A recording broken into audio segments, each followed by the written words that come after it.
Assalamualaikum warahmatullahi wabarakatuh.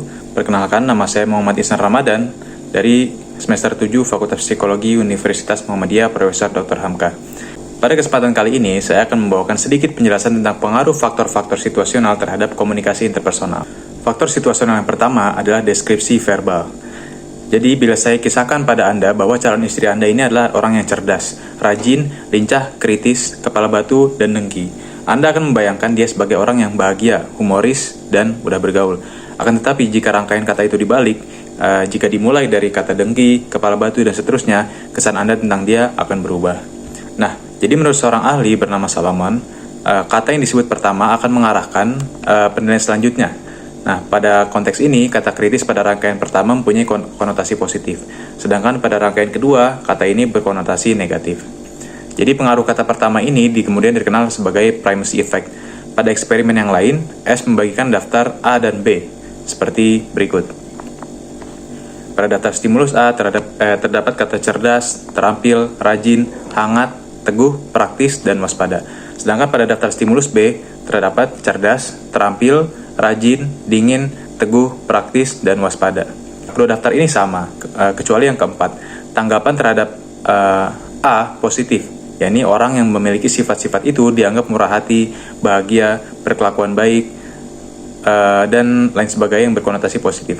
Sedangkan tanggapan terhadap B negatif, yakni orang-orang yang punya sifat B dianggap pelit, tidak bahagia, dan kurang populer.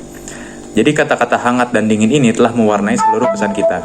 Kata-kata ini merupakan central organizing trait. Jadi menurut teori ini, ada kata-kata tertentu yang mengarahkan seluruh penilaian kita tentang orang lain.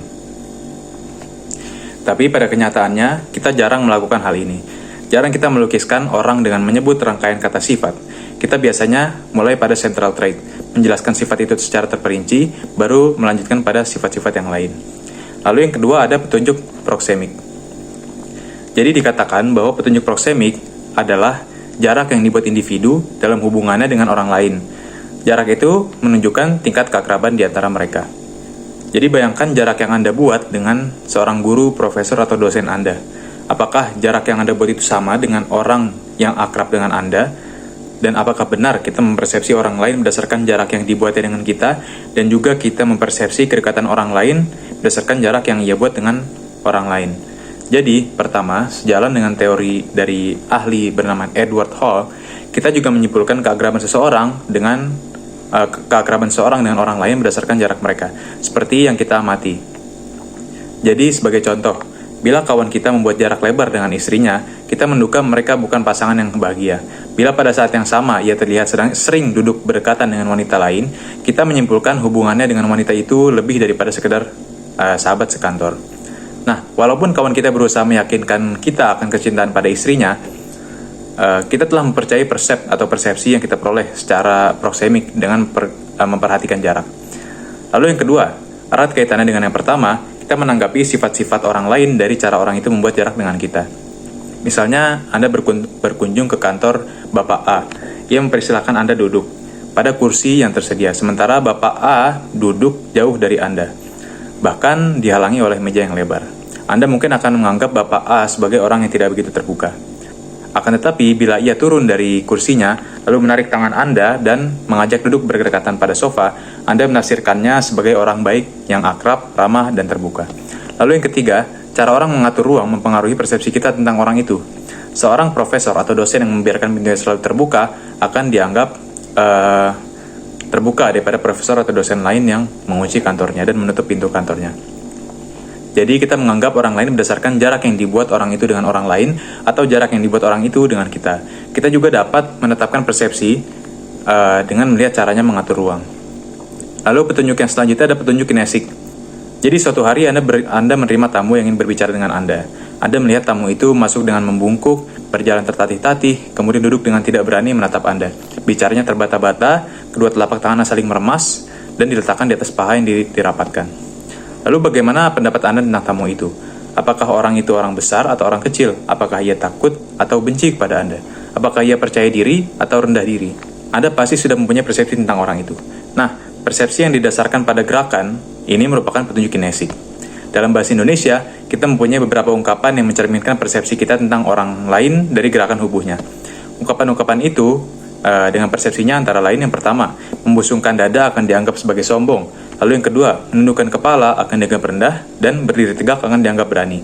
Lalu bertopang dagu akan dianggap sedih, dan menadahkan tangan akan dianggap sebagai gerakan atau gestur memohon. Jadi petunjuk kinesik ini begitu penting. Bahkan, jika ada petunjuk lain seperti ucapan yang bertentangan dengan petunjuk kinesik, orang akan mempercayai petunjuk kinesik. Kenapa? Karena petunjuk kinesik adalah petunjuk atau hal yang paling sukar untuk dikendalikan secara sadar oleh manusia. Lalu petunjuk yang selanjutnya ada petunjuk wajah. Jadi seperti petunjuk kinesik, wajah pun menimbulkan persepsi yang dapat diandalkan. Seorang peneliti bernama Paul Ekman merancang serangkaian foto yang mengungkapkan berbagai emosi. Foto-foto itu kemudian diperlihatkan kepada subjek-subjek dari berbagai bangsa, dari Amerika Serikat, Jepang, Chile, Argentina, dan Brazil, dan negara-negara lainnya. Jadi pada penelitian itu, persepsi subjek penelitian menunjukkan konsensus yang tinggi, yakni senyum ditanggapi sebagai ungkapan bahagia, mata melotot dianggap sebagai kemarahan, dan seterusnya. Nah, meskipun petunjuk facial atau petunjuk wajah dapat mengungkapkan emosi, tidak semua orang dapat mempersepsi emosi dengan cermat melalui wajah seseorang. Ada yang sangat sensitif terhadap wajah dan ada yang tidak. Lalu petunjuk selanjutnya adalah petunjuk paralinguistik. Petunjuk ini adalah bagaimana cara orang mengungkapkan lambang-lambang verbal. Jadi jika petunjuk verbal menunjukkan apa yang diucapkan, petunjuk paralinguistik mencerminkan bagaimana mengucapkannya. Ini meliputi tinggi rendahnya suara, tempo bicara, gaya verbal atau dialek, dan interaksi atau perilaku kita melakukan komunikasi atau obrolan. Jadi pada petunjuk paralinguistik ini, suara keras akan dipersepsi sebagai marah atau menunjukkan hal yang sangat penting. Lalu tempo bicara yang lambat, ragu-ragu, dan tersendat-sendat akan dipahami sebagai ungkapan rendah diri. Lalu dialek yang digunakan juga menentukan persepsi. Bayangkan reaksi Anda pada aksen Batak dari kawan Anda. Dari dialeknya, kita menentukan persepsi kita tentang dia. Mungkin segala sifat orang Batak yang digeneralisasi dan distereotipkan kepada orang Batak akan diterapkan pada kawan Anda. Perilakunya dalam berbicara dengan orang lain memberikan petunjuk paralinguistik tentang karakteristik persona stimuli. Jadi perilaku komunikasi atau cara bicara dapat memberi petunjuk tentang kepribadian persona stimuli. Dan suara dapat mengungkapkan keadaan emosional. Seperti suara yang lembut berarti kasih sayang, lalu suara meninggi dan keras akan dianggap sebagai kemarahan, dan suara memanjang dan kecil dianggap sebagai penyesalan. Lalu yang terakhir ada petunjuk artifaktual.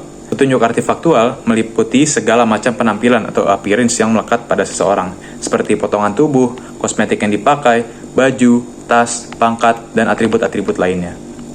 Nah, pada umumnya kita mempunyai stereotip atau gambaran kaku yang tidak berubah-ubah tentang penampilan tertentu. Apalagi kalau stereotip ini diperkokoh dengan pengalaman-pengalaman masa lalu. Sebagai contoh, bila kita mengetahui bahwa seseorang memiliki satu sifat, misalnya cantik atau jelek, kita beranggapan bahwa ia memiliki sifat-sifat tertentu yang melekat pada dirinya, misalnya periang atau penyedih. Ini disebut halo effect. Bila kita sudah menyenangi seseorang, maka kita cenderung melihat sifat-sifat baik dari orang itu, hanya sifat-sifat baiknya, dan juga sebaliknya. Baik, berikut tadi adalah yang dapat saya sampaikan tentang pengaruh faktor-faktor situasional terhadap komunikasi interpersonal. Semoga dapat dipahami dengan baik dan semoga dapat bermanfaat bagi kita semua. Sekian dari saya, wassalamualaikum warahmatullahi wabarakatuh.